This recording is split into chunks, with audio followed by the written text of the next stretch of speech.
I'm Brandi. Kruse. Coming up today on Undivided, independent journalist James O'Keefe exposing undeniable evidence of voter fraud in California. Plus, a trans youth advocate is charged with heinous crimes against a baby, and the media is calling him a woman. Plus, buckle up for another totally grassroots and spontaneous round of No Kings protests. That and much more coming up today on Undivided. Remember, you can support our show for just $5 a month by signing up at undividedpod.com, undividedpod.com. Click on the banner that says support the show.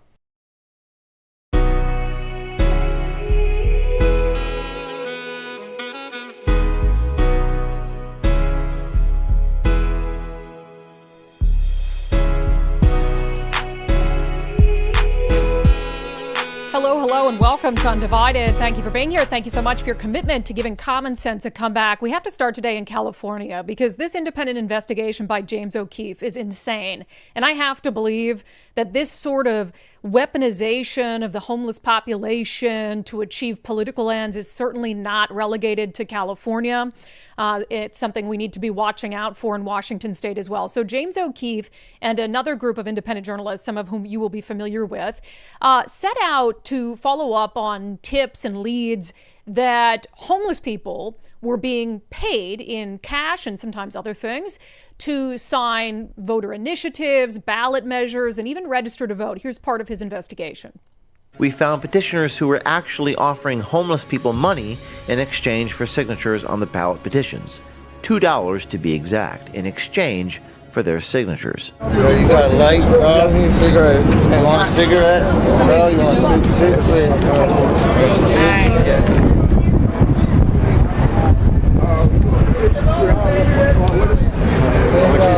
We're going to petition $2, I'm saying, I don't care. Now we're going to give you $2. Oh, it's good. We just need 14 signatures. Oh, what is it for? Save the parks, save the streets, save basically everything to help save the kids.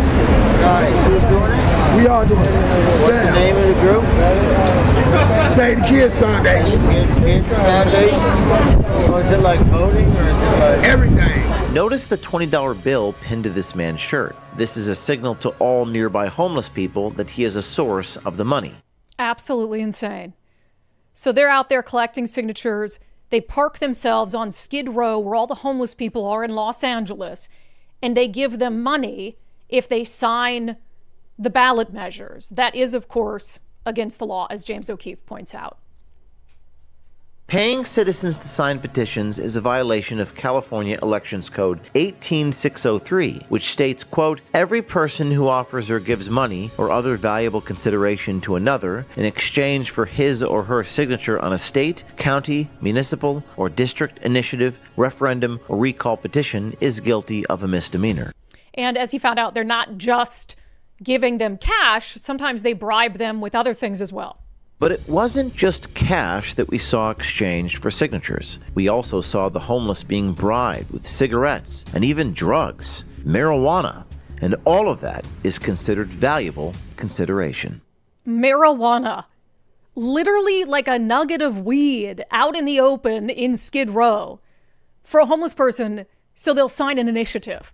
Broad daylight, out in the open, busy area. Cigarettes, weed, a couple bucks. And what do you think they're giving homeless people a couple bucks for? So they can go buy drugs with it. And this is, of course, and we know this very well, this is obviously illegal. And this doesn't happen everywhere. I mean, we do in Washington state, Let's Go Washington does pay per signature. We haven't seen any examples of Let's Go Washington signature gatherers giving kickbacks of cash or cigarettes or weed to people to be able to sign. But as you know, this is happening out in the open, and they know it's illegal. There is no plausible deniability here. In fact, as part of the story, James O'Keefe speaks to what is very clearly a legitimate signature gatherer. Now, you don't give people money to sign it. No, that's illegal. Oh, that's illegal. I can't even hand out water. Really? You can't even hand out water? It's very hot in Los Angeles. Yeah, unfortunately, it's like voter ID, or no, not voter ID, it's voter fraud, that they will call it. Voter fraud? Yeah, you're basically enticing somebody, hey, if you sign all these, I'll give you a free water. Right, so he knows, and he says, yeah, I can't even give people water. I can't promise them anything for free in exchange, or I can't promise them anything in exchange for their signature. So it's very clear that these people down there on Skid Row know what they're doing is illegal, and not a surprise. Homeless people have no idea what they're signing. Our undercover journalist continued to engage with this group in Skid Row and found the majority of homeless people who were being paid to sign, as you might expect, didn't even know what it was they were signing. $2 petitions. What are we doing? $3 petitions. You'll sign 9 papers. What's your signature? And what is date, it? address, and then after 9, they're gonna give you an additional 1 more to sign. And after that 1 more, you get $3. But what is that petition for? You know? What's the petition for? I do not know. They were also encouraging the homeless to just make up random addresses, such as Pinocchio Lane. What do I put as my address? Yeah, just put up. You live on Pinocchio Lane. Oh. Oh, you can just fake it out. Oh, good. Wild. Now, one of the kind of interesting parts of this is, although they can make up their address, you can't just sign, you can't be anyone and sign onto one of these initiatives. You have to be, similar to Washington State, you have to be a registered voter. So not only are they out there in front of everyone, broad daylight, committing the crime of giving people kickbacks for signing one of these initiatives, they're also committing the crime of having homeless people who aren't registered voters register to vote for cash, so their signature on the initiative is then valid. Brenda Brown also has a stack of voter registration forms so she can get the homeless people to first register to vote. Okay, you guys, I need to get paid. The petitioner, Brenda Brown, then hands cash money to the homeless person, not only for signing the California ballot initiative, but also as payment for them to register to vote. That is a federal felony, 52 U.S.C. 10307. So they're committing a federal felony. You got to register to vote so that this signature that you're giving me, that I'm going to give you a couple bucks for, is valid, and then I get paid for it by whatever entity is paying me to be out here and collect these signatures. So they're committing a state crime and they're committing a federal crime. And you might be saying, well, okay, good. Now law enforcement's wise to it. Now they can do something about it. They've been wise to this happening for 7 years because it was prosecuted before. Previously, in 2019, 9 individuals were prosecuted by the Los Angeles DA for this exact crime. They were exchanging cigarettes and cash for petition signatures, but none of it was on video, and it wasn't captured to this extent. There were 14 counts, primarily focused around payment for signatures, a violation of that California Elections Code 18603. So it happened before. It was in the news. They were prosecuted for it 7 years ago, but they feel emboldened enough to be out there doing it. And in this reporting, and you should watch the whole thing, it's only like 28 minutes long, James O'Keefe is talking to individuals who work within the homeless industrial complex who say, oh, this happens all the time. Oh, yeah, literally, they're undercover, right? And you should see James O'Keefe's undercover homeless costume. It's magical. But he's talking to them and he's like, hey, where can I get the sort of the pay per signature thing? I need a couple dollars to buy drugs. And the guy's like, oh, just down the street.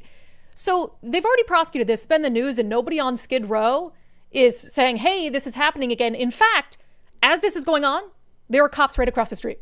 So we found it particularly ironic that 2 police officers sitting nearby weren't even aware that this was a state or federal crime. Instead, Officer Maravilla of the LAPD dismissed it as a, quote, civil lawsuit. Do you know a lot of these people here that are making homeless sign petitions and paying cash for it? I haven't seen them. I mean, I've seen when they signed some type of paperwork, but I didn't know what they were doing.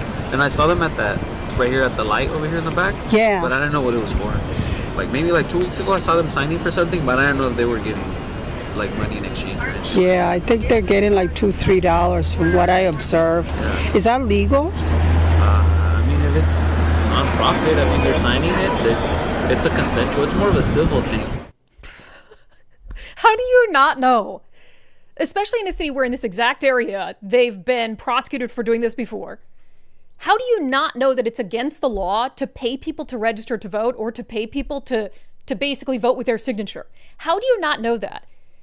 And the other thing, right across the street, again, from where this is happening, is a homeless outreach center called Weingar. And as James O'Keefe points out, this is an entity that gets hundreds of millions of dollars in taxpayer funds. And he talked to individuals associated with Weingar who absolutely know this is happening. In fact, one of them associated with a different homeless outreach center is on camera at some point basically saying, and that doesn't know they're talking to an undercover journalist. Oh, well, if you get caught doing this, just say you had no idea and you're a homeless person and you couldn't afford to hire an attorney to tell you whether this was legal or not. So, of course, the homeless industrial complex, all of this is wrapped up. And they don't care. They see this happening every single day. They know it's going on. Literal tent where they're handing out cash to homeless people. So they sign these initiatives, so they register to vote, and these people know they're going to use that cash to go down the street and buy fentanyl.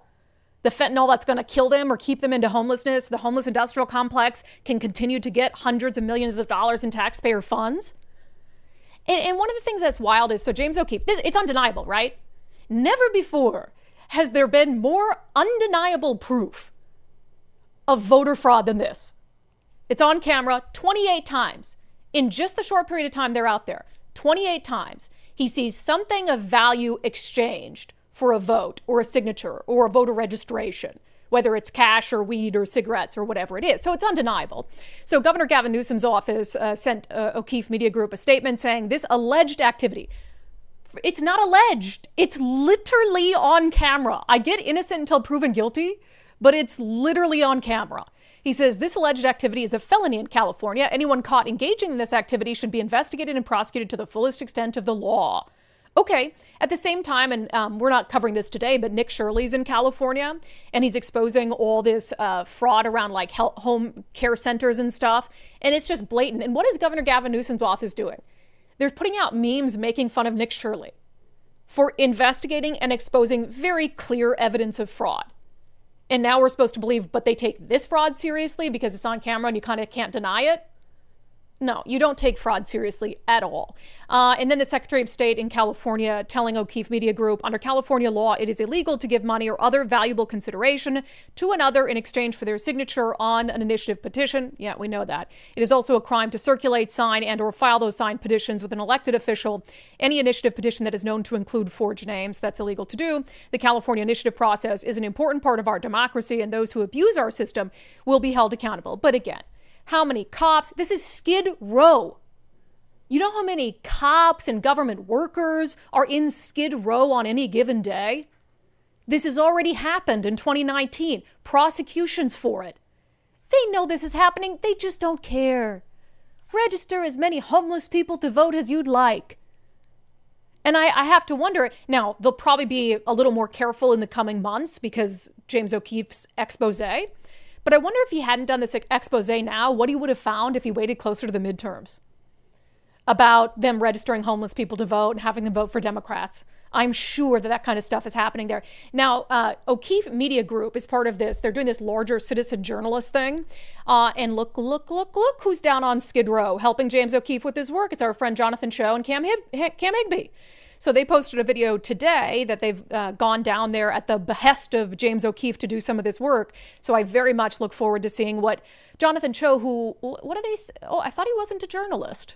I thought Jonathan Cho wasn't a journalist. Really weird. I wonder what he's doing down there.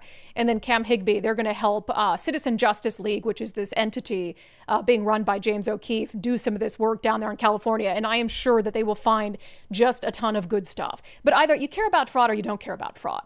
You can't just care about fraud when it's politically advantageous to care about fraud. And so Governor Newsom making fun of Nick Shirley and all these stupid memes. Well, Nick Shirley exposes what really looks like examples of fraud. And maybe we'll air some of it later on in the week, but there's like this entity where there's home health care centers. There's like dozens of them in a single place.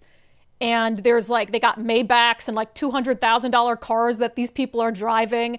But then you go inside and there's no evidence that they're doing what they say they're doing. So they're clearly being enriched by the taxpayers. And Gavin Newsom just looks the other way and makes fun of Nick Shirley. Absolutely crazy. On the fraud front, so we know Washington State is just rife with fraud as well. So the Somali-run daycares here, there were some independent journalists doing exposés. The National Review has now picked up on that. Washington State's Somali-run daycare centers taken millions of taxpayer dollars.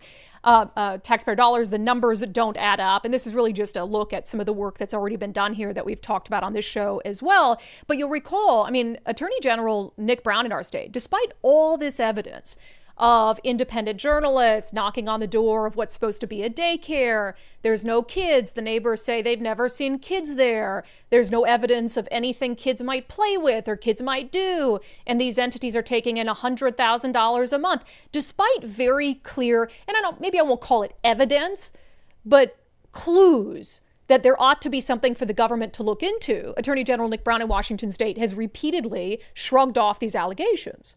We all watch the news, right? There's been a lot of reports on fraud that came into our office. Most of them are what I would view as pretty baseless allegations. How do you even say that? How do you say they're baseless immediately? When he had that press conference, it was like immediate, where he's like, they're baseless. And remember, he also called it racist to go knock on the doors of Somali daycares and called it harassment. There's no way your office did an actual investigation in the course of the, day or two, where people were out there knocking on these doors, and then you have a press conference saying, oh, it just appears to be baseless. You didn't even look into it at all. But the reporter with the National Review who did this story, Malia Marks, she went out and did some, on the street investigations. And she said, believe me when I tell you, I was terrified that I would be arrested for visiting the Our Hope School, a registered place of business, after AG Nick Brown's comments. And to that, Congressman Michael Baumgartner of our state responded, no journalist should have to be terrified by a state attorney general for trying to investigate the potential fraud of public taxpayer funds. Very concerning. I agree. But that's what they're trying to do. They want to chill this kind of journalism.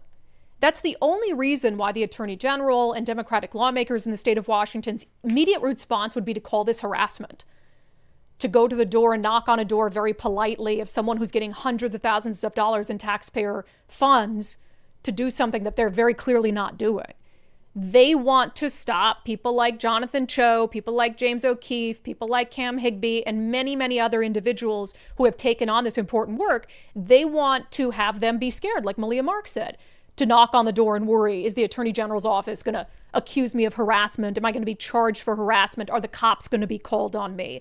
And we know, more broadly speaking, I think that this is, I love to see this.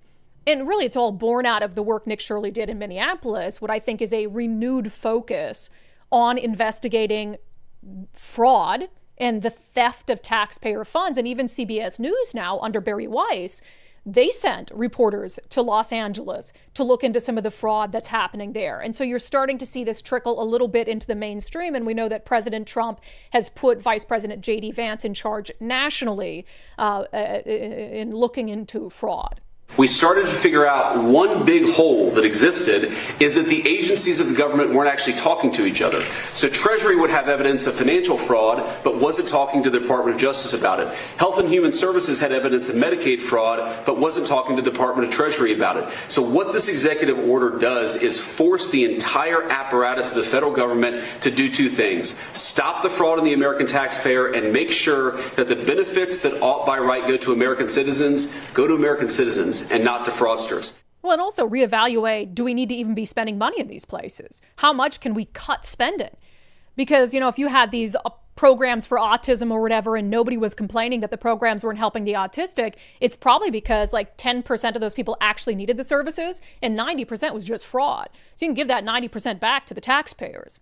And so I think this should be such a nonpartisan issue. It's crazy that this has been relegated as a right-wing talking point. We're talking about billions, maybe even $1 trillion. If you look at just what's been exposed in Minneapolis and California, and you sort of look at, okay, what other states operate in that fashion? Washington would be one of them. You're looking at so much money at a time when all those states, their budget situations are bleak. Well, that should be the number one thing you look at. Okay, well, let's see if we're losing money to fraud. And then we can put some of that money back into our coffers and spend it on some of these other important areas that the government should actually be spending money on. So just insane. A lot of credit to James O'Keefe for that work. And again, if you haven't checked out his homeless outfit, he even put a limp on and went into the street screaming about being a pigeon. It was brilliant. Emmy award-winning stuff. All right, coming up next, the story we're going to talk about is very difficult, and I'm going to try to maybe not read everything from the court documents, but it involves violent abuse of a baby, but we need to talk about it, and so I just want to give you that warning ahead of time. First, if you are a small to mid-sized landlord in the state of Washington, consider becoming a member of the Rental Housing Association of Washington. Go to rhawa.org, rhawa.org. It is Washington's trusted resource, empowering housing providers, and really, RHA serves three purposes. So the primary purpose is helping landlords on an individual basis. If you're a member of RHA, they're going to have your back as you try to navigate this really upside-down world that we're living in when it comes to rules and regulations for how you can rent out your own property.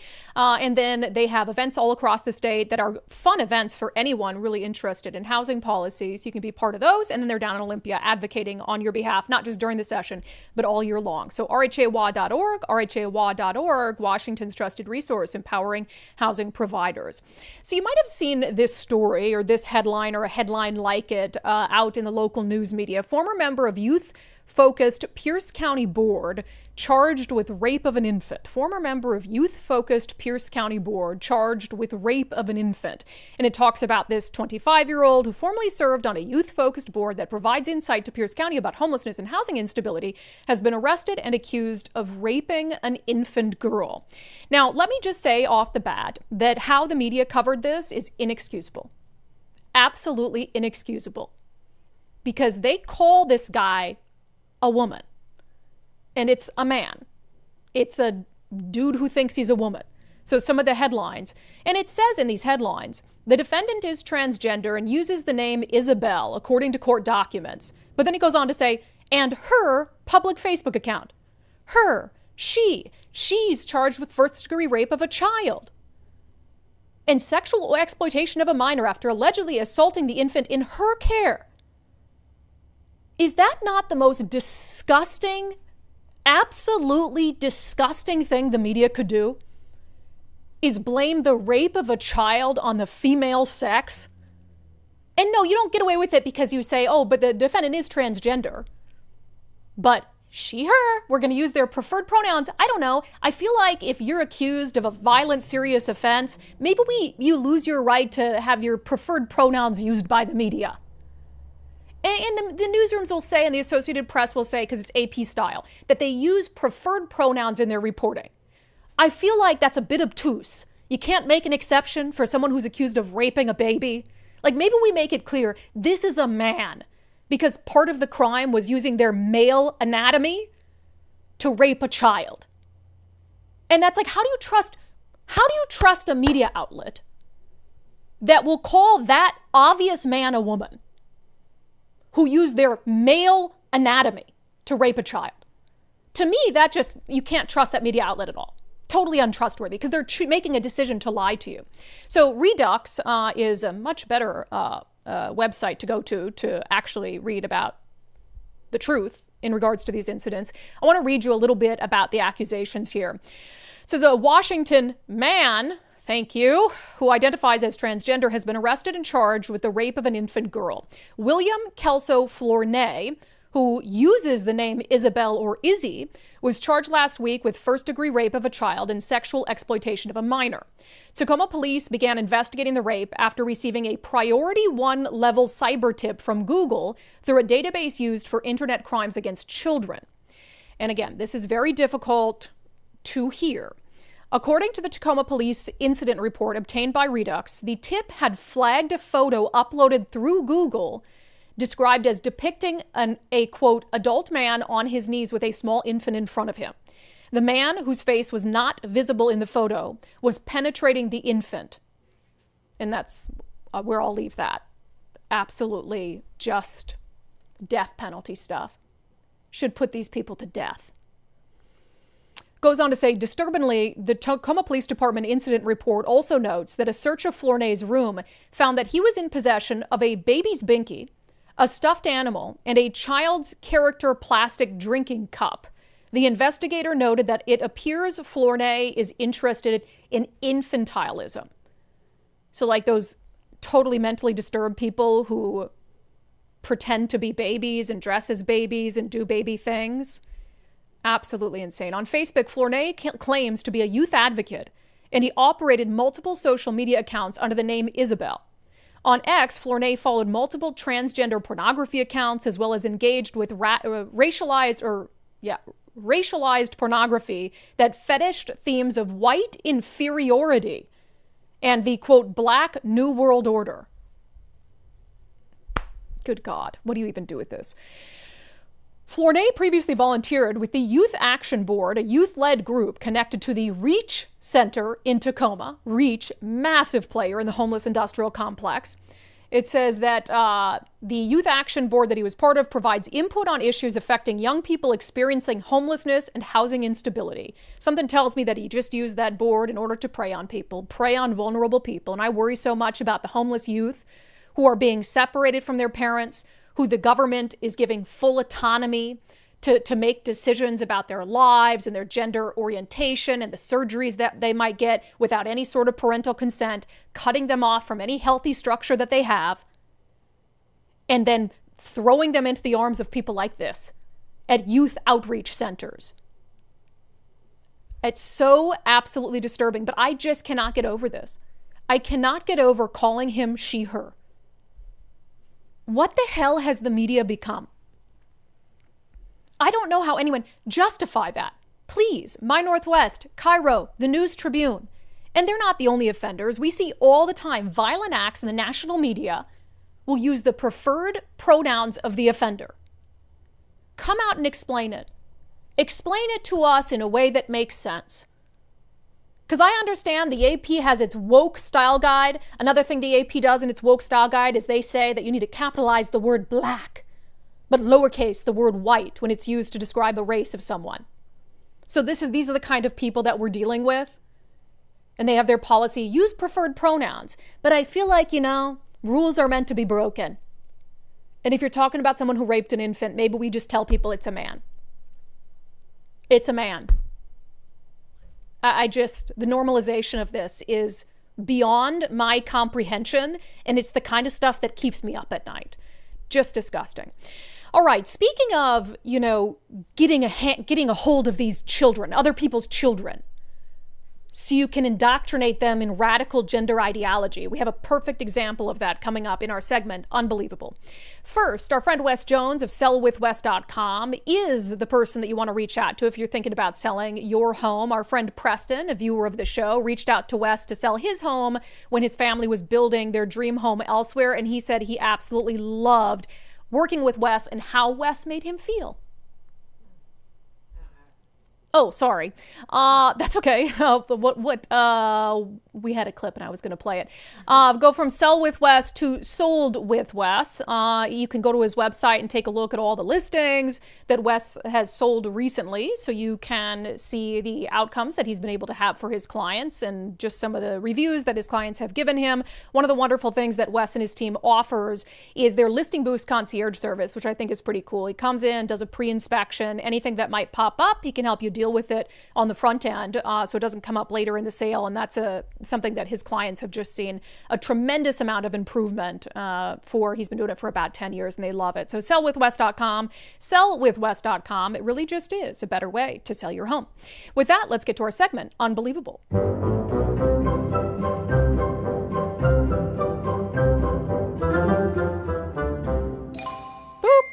All right, so you might remember last April, we did a story on Planned Parenthood's so-called sexperts.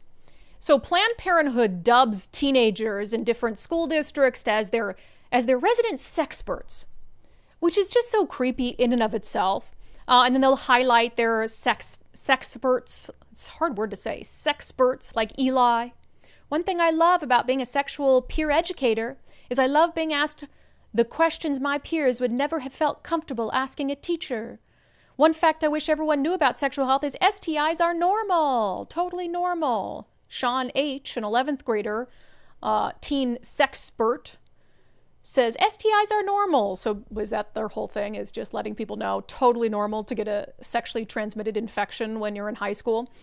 And then, so one of the things that we talked about at the time is Planned Parenthood literally goes out and recruits these teens to be sexperts and to inform kids and empower kids with information on the laws that allow them to do a whole bunch of things without any sort of parental consent or sign off. So the South King County Teen Council just put out an all call saying, just updating our Washington teens sexual health rights page for 2026.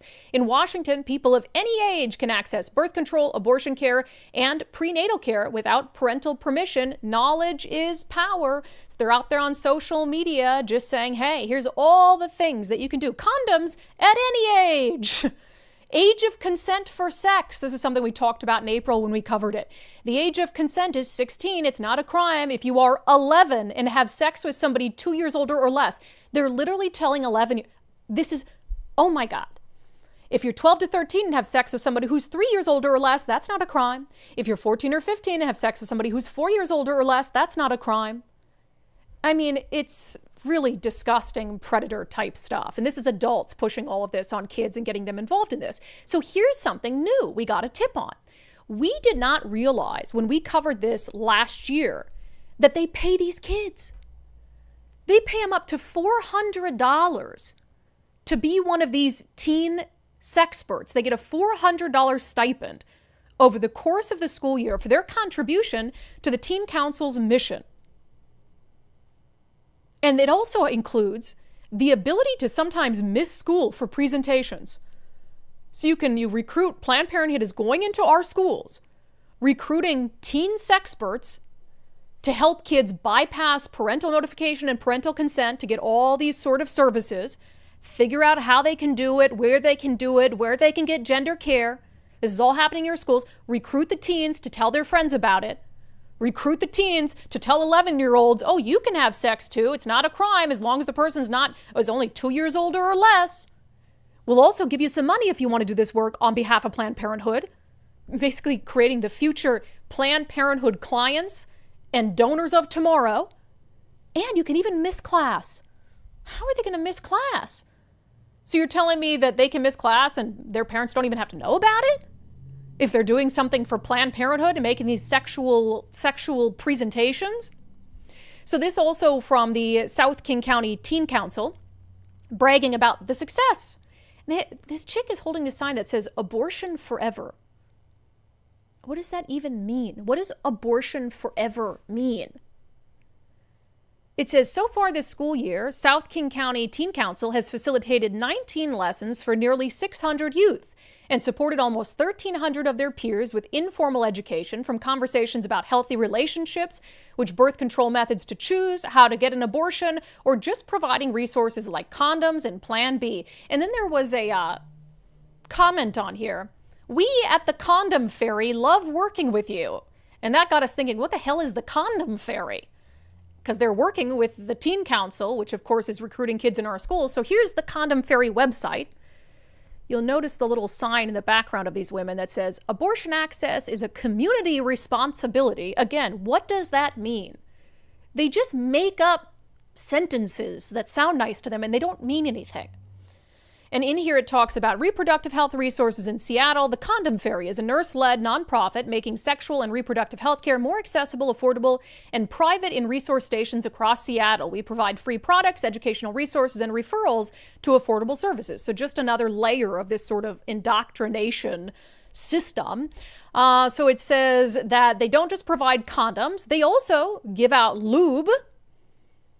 They give out information on gender, quote, affirming care, and they hide it in restrooms of public places and private businesses and tell kids where those restrooms are so they can go get condoms and lube and information on gender affirming care, STI prevention, abortion access, all of these things without their parents knowing.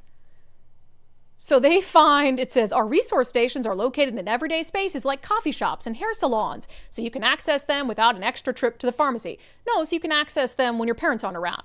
Oh, go to that coffee shop. They have condoms and lube in the bathroom hidden. You guys, what is wrong? Like, what happened to the days where we just learned about safe sex at school? And then that was kind of it. And on the abortion issue, give our show poll, Nicole. I asked you guys in our daily subscriber show poll about this, because this is one where I sort of struggle with, like the whole, birth control. If you're a I mean, I probably started birth control at 17 or 18, but like my mom knew about it. But it's like, you know, before I went into college, I think I graduated at 17. I think I was young when I graduated. But it's like, I never guess I would have thought about, like, it's kind of embarrassing, you know, to have to talk to your parent about, oh, I need birth control or whatever it is. And I get if you're a teen and you get pregnant, you might be really concerned about talking to your parents about needing an abortion. But in our state, not only can you get an abortion without parental consent, but you can get an abortion without your parents even knowing about it. And I really struggle with that because I have to imagine that getting an abortion is a very like emotional taxing experience for a child. And then your parent doesn't even know why you're upset, why you're sick, whatever it is. So I asked you in our daily subscriber show poll, should minors be able to access abortions without parental notification?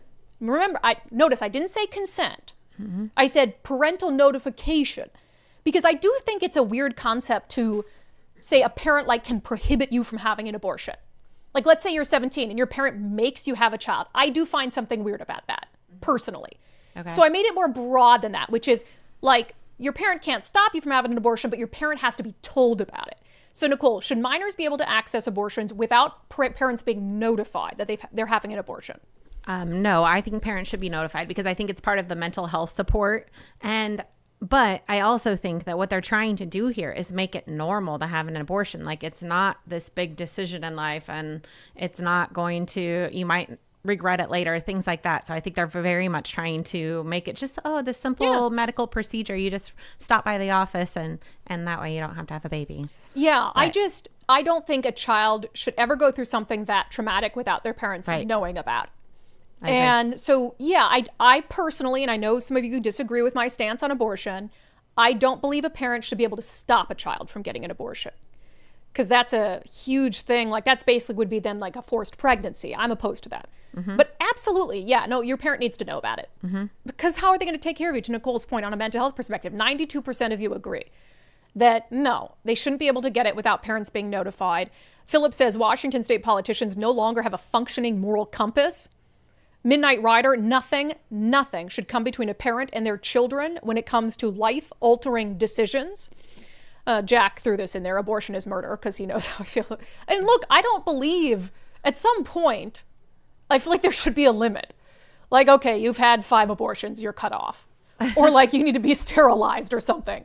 Because you can't, it's not just like treating it like a disposable thing. I value human life. It's not that I think there should be abortions without any sort of limit whatsoever. I don't agree with third trimester abortions and all of that. And I totally understand people who believe that abortion at any stage is murder. I don't look down upon you for that sort of belief. Let's see. Kai, having been in the mental health field and privy to the mental and physical abuse girls endured by being forced by parents to take a pregnancy to term, I voted yes. However, as a parent, I would certainly want to know so that I could walk my daughter through the decision-making process, then be there for my daughter if she gets an abortion. And people might say, well, you know, if you want to know your kid's having an abortion, then have a better relationship with them. That's totally disingenuous. You're sending these kids to school to be basically recruited as teen sex therapists by Planned Parenthood, totally unbeknownst to you. They're being given $400 and the opportunity to miss school. And everything the government does is about separating you from your child. I'm sorry, but even a A-plus parent who's done everything right can have a child that falls into a trap like this because they make it really, really hard to know what's going on with your kid. Just ridiculous. It's crazy. All right, shall we do a quick double dose of unbelievable? Let's do it.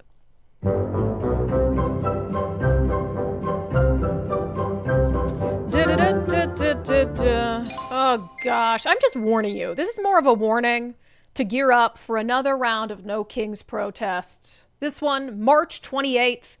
No thrones, no crowns, no kings. Oh, good. Well, I agree. I don't think we should have any kings in the United States of America. It's sort of contrary to our founding. So I'm glad we agree on this. But look at all the places. This is just in Washington state. Look at all the planned protests. This isn't even all of them. This is all I could fit on this montage. I mean, literally everywhere. Big towns, small towns, everywhere. At a senior center. At a senior center. I mean, come on. This isn't grassroots. This is insane. And this costs money to be this organized. Think of how much money is going into this movement. And you know what? Good for them. Good for the left. The left is so much better at being organized and getting out there and doing things. I wish the right was that organized, even if there was somebody funding it. Because you know what? You're out there and you're doing these things. You win the narrative. You win the media narrative for the day. And so I don't even know if I frown upon it anymore. Although last time I was out for the No Kings protest covering it in Seattle, remember like all the people who were wishing death on President Trump and that guy who told me on camera that he would kill Stephen Miller if he had the chance. I need to follow up with the FBI because I know that that was sent. That clip was received by the FBI and they were looking into it. So I wonder if they ever identified that guy who said on camera and double, tripled down that he'd kill Stephen Miller if he had the chance because he's a Nazi. Right. Crazy. I am frustrated with the coverage too because they're advertising it as here's where to find them. Yes, So like, oh yeah, here's where you can attend a No endorsing it to Kings. some extent. Right. Do you think that they would say, here's where to attend a MAGA rally? Right. Do you The think news that would they never do or that. would they ever say, here's how to avoid the No Kings protests? Yep. No. No, never Here's would do how to that. find it. Just crazy. I mean, it's weird. Weird. Sadly, I have friends and family who'll probably be at one of those. All right, we'll get to national news, talk about the SAVE Act coming up next. First, our friends at First Mark Insurance are the people that you want to talk to if you're looking to save money on your insurance or just really get a second opinion. I think, we all need insurance. We feel like it's just a fact of life, so you just sort of let it ride.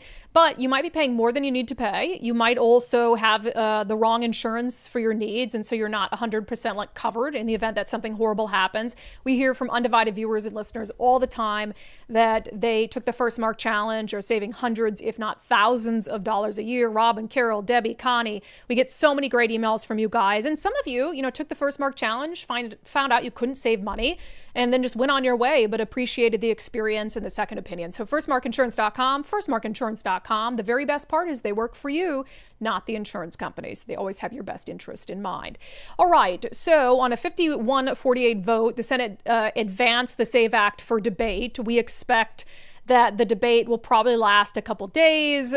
There are Republicans who are trying to force the Republican leader in the Senate to maneuver around the filibuster. I don't know if that's going to happen. I don't know what it would take to happen, but I want to play some of the debate that's going on. So this is Washington State Senator Patty Murray, who their whole debate seems to be, their whole argument, so the SAVE Act obviously would require voter ID. Their whole argument for Democrats seems to be that showing voter ID would make it too difficult to vote. Here's Patty Murray. Just consider all the people who will face new challenges just to vote for no good reason. If you are a student who just moved to start college, Republicans will make it harder for you to vote. Because if this bill passes, you will need to show a photo ID and proof of citizenship in every single state. But a student ID won't count. Many tribal IDs also won't be enough under the new Republican restrictions. You know what else you can't use a student ID for? To get into the bar. But do you think that they would be dissuaded by that obstacle? No, college students would sure as hell make sure that they get their ID so they can get into a bar, so they can make sure that they can get their ID so they can go and vote. And like Patty Murray and even Hillary Clinton, they're talking about, oh, for women who got married, this is just too difficult for them. Like they think we're stupid. Like they think we're incapable of doing this basic task to exercise one of the most fundamental rights that we have as Americans. And also, I think the dumb thing about what's happening now is that it's overwhelmingly popular. Overwhelmingly popular. Like 80% plus of the population consistently when polled across the ideological spectrum believes that, yeah, of course we need to have ID. But Democrats have turned it into this controversial thing. Here's Senator Ted Cruz referring to Democrats who are calling this Jim Crow 2.0. Our Democrat colleagues are fond of bellowing into the TV cameras that photo ID to vote is Jim Crow. They tell us with mock earnestness. Now, I will admit, our Democrat colleagues should be experts in Jim Crow because it was Democrat politicians who passed the Jim Crow laws.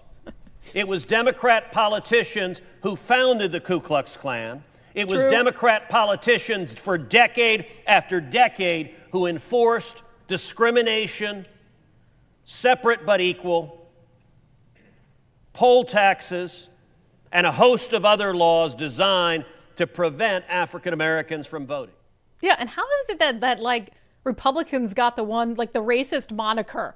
Oh, they're the bigots. It's just crazy because everything he said there historically is totally true. But it's this soft bigotry of low expectations where Democrats are like, if you require voter ID, oh my gosh, black people aren't going to be able to vote. Women aren't going to be able to vote.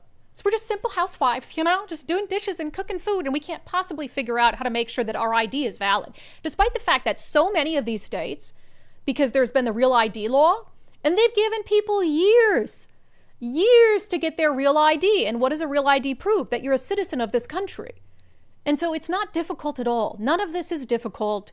And for some reason, Democrats choose to be on the wrong side of 80-20 issues consistently. And I've said this, for Republicans or Democrats a million times, you don't pursue any sort of policy that will change elections in any way unless you believe it will be electorally beneficial to you.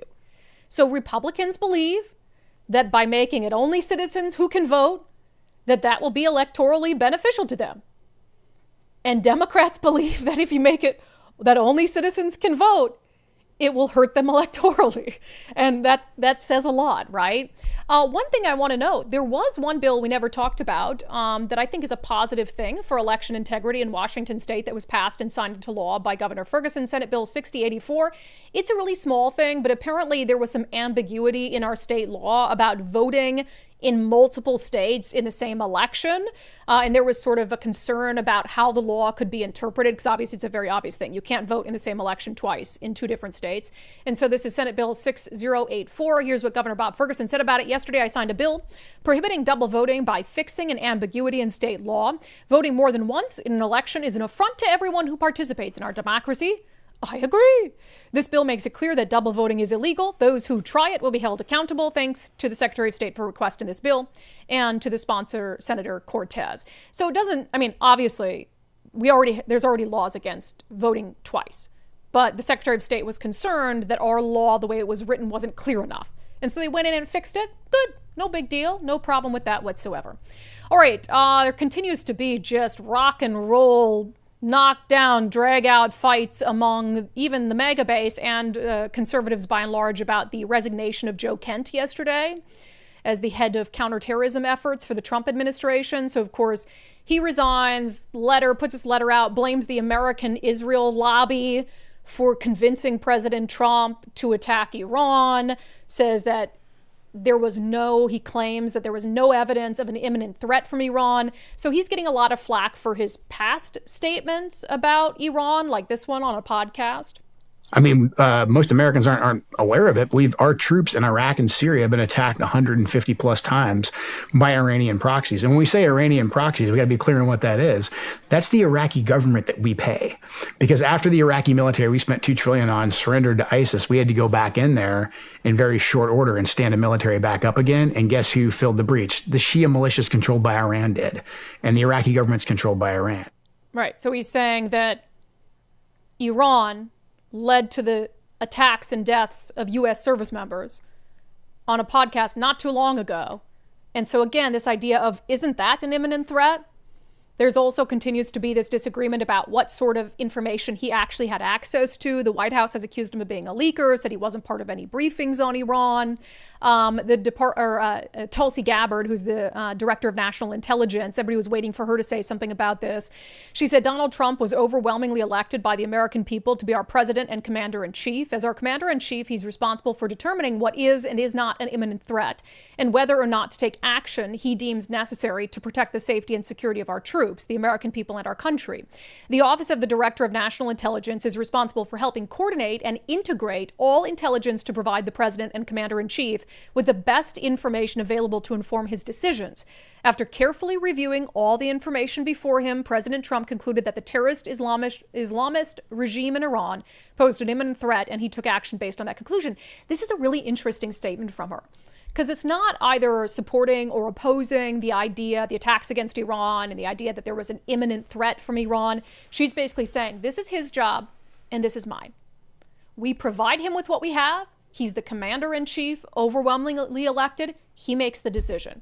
So it's this interesting statement where she's sort of like not angering maybe either side in particular, but just saying we all have our jobs. I did my job. The president did his job. And President Trump sharing some previous posts from Joe Kent. Now this is a beef. I never expected Joe Kent and the president to be beefing. I thought they were pretty much on the same page. He retweeted a post from Joe Kent in January of 2020 where Joe Kent tagged Donald Trump and said, we should not sit and wait for the next attack. Wipe Iran's ballistic capability out and get our troops out of Iraq. They're only targets now. And, you know, that seems to contradict what he's saying about Iran, because wiping their ballistic capability out would be in a quote-unquote attack. And that's a lot of what President Trump has done right now, is try to wipe out their military capabilities. So this back and forth is interesting. I look forward to hearing what he has to say on Tucker Carlson. Meanwhile, Caroline Leavitt says, because they've accused him of being a leaker. So if he's a leaker and he's dealing with counterterrorism, counterintelligence information, then is there some sort of criminal element to that? Here's what Caroline Leavitt says. Anyone who has been suspected of leaking or is proven to be a leaker will not be welcome in this administration. I know that for a fact because I've heard the president say it myself. There are investigations underway into leakers in this administration, and people will be held accountable for that. It's unacceptable and it cannot be tolerated. Yeah, and I agree with that. If you're leaking classified information that could put American service members at risk, I don't know if Joe Kent did that. I don't know if Joe Kent would do that. I mean, his wife was killed in action. I don't know if he would leak something that would put American service members in jeopardy, but by all means, investigate.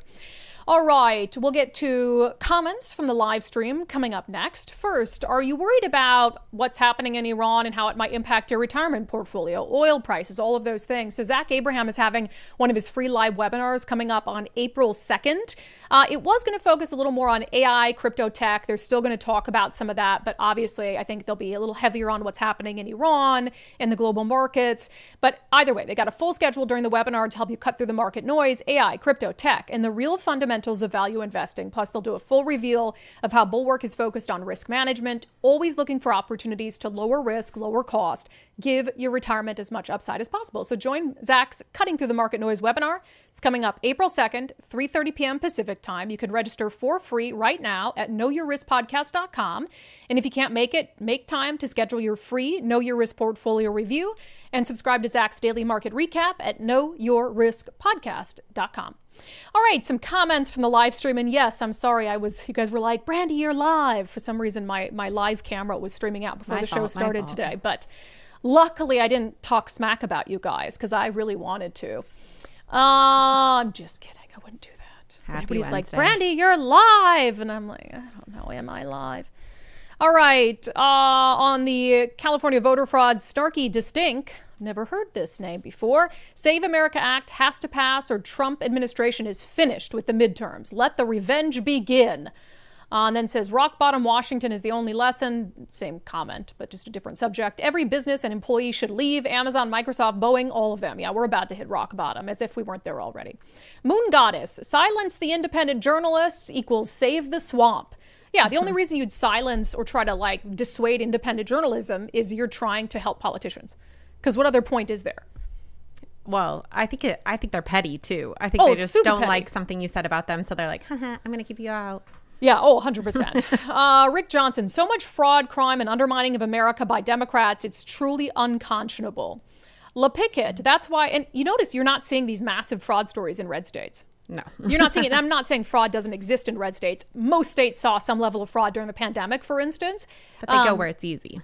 Right. You go where it's easy and where you're making all this ideologically driven spending and then you're not checking it because you're like, oh, I don't want to be accused of, auditing the black people or auditing the homeless complex or whatever it is. Look, I'm in favor of equal opportunity auditing. Let's audit everyone. La Pickett, that's why they value keeping the homeless and addict population increasing. Correct. Country Guide, does ignorance of the law apply to police too? Yeah, because ignorance of the law is not an excuse. That was really concerning. That was very concerning. He goes, I think that's like a civil matter. I've seen them doing it, but I guess I didn't really know what they were doing. Okay. I hope there was a notice that went out saying, so you're aware. Right. That's illegal. That's illegal. Matthew Cook, not only are independent and conservative journalists doing the work mainstream media won't do, they're doing the work of the government. Yeah, right. So they're doing It's like basically catching fraud. They're Right. like auditing in real time and catching fraud in real time. On Seattle, this screen name, Seattle looks like she's knit. Corruption is the glue that binds the Democratic Party together. D-Man in Seattle, yeah, that hole in agencies not talking to each other is 100% intentional. Like in terms of, oh, you didn't tell the police that this is fraud. I think that's what you're referring to. I think, and he's probably right. That way you can't blame it on one person. It's just a bad communication. Yeah. Oops, sorry. Oh, sorry, we didn't know. On the trans youth advocate charged with child rape, Leland Taylor, I can't even chat. Everything I want to say about this is YouTube censored. Yeah. On the sexperts being paid, teen sexperts, late night with Tina, personally, I feel like as a society, we are in seriously bad shape. I agree. It's concerning. Breakdown of the nuclear family is not a good thing. Amanda Chang says, this is disgusting. Stop sexualizing children and never make STIs normal. This is mental. Right, because if you say it's normal to get an STI, and I'm not saying it's like, I don't want people to feel like, oh my God, my life is over because I got an STI. You should be informed about safe sex and all these things. But if you are out there pitching, oh, STI is normal, then what motivation is there to have safe sex? Just by calling it STI, you're dumbing it down because they're like, oh, STD is too scary. Yes. So we're going to call it STI, and it's totally it's not a fine. disease, it's an infection, and it's totally normal. So you're like, then why would they use a condom and all these things that you're telling? Why would they practice safe sex if you're telling them, STI is totally normal, and abortion? Totally cool. Totally awesome. Right. It's like, okay, that's just so Sexualizing kids. It's wild. Yeah. I mean, out of all the things that I think we could normalize in this society, that is the craziest to me. Yeah. No Kings protest coming up. Chuck Heller says, this segment of Unbelievable is brought to you by me. Boop. Chuck's sponsoring our Unbelievable. We appreciate it. Tony Bennett, we have a king in this state. Feels like it sometimes. Yeah, they love kings. I don't understand They that no love kings being thing because lorded they would over. rather have King Inslee or King Bob Ferguson or King, I don't know. As long as it's not King Trump. long as it's Let's not see. that. Crafty Grandma Crispy. Excellent. Does this mean the legislature will reverse all the crazy bills passed this session during this session of tyranny? It was a session of tyranny. Eric says, I'll go. I'll bring a no King Ferguson sign. Can you imagine? You'd probably be assaulted physically. Trampled. Oh my gosh. Actually, we should do it and see how long it takes for someone to physically assault us. I don't want you to get physically assaulted. Well, I'm a black belt. But okay. I'll punch him right in the throat. Okay. You know, I feel confident. All right, Nicole, thank you. We'll get to our closing sanity check coming up next. First, our friends at Valentine Roofing. As we found out this past weekend, the severe weather can hit out of nowhere. So if you know that your roof is on its last leg and you're just saying, oh, I'll go a couple more months, and then you have a severe event and then you got flooding in your house or whatever it is, it's just not worth it, especially when our friends at Valentine Roofing have such flexible financing options. I mean, they can help you out with payments as low as $159 a month. So if it's the cost that you're concerned about, which I think is a legitimate cost whenever you have to replace your whole roof, Valentine, they have flexible financing options to fit your budget. And right now they have a promotion going through the end of March. They're not only going to take care of you this year, but they have next year covered too, because if you get a new roof with Valentine, you get a free year of roof maintenance. So I think that's pretty cool, and that goes just until the end of March. So call our friends at Valentine, 206-ROOFING, 206-ROOFING to schedule your free estimate today. Make sure you tell them you heard about them right here on Undivided with me, Brandi Kruse.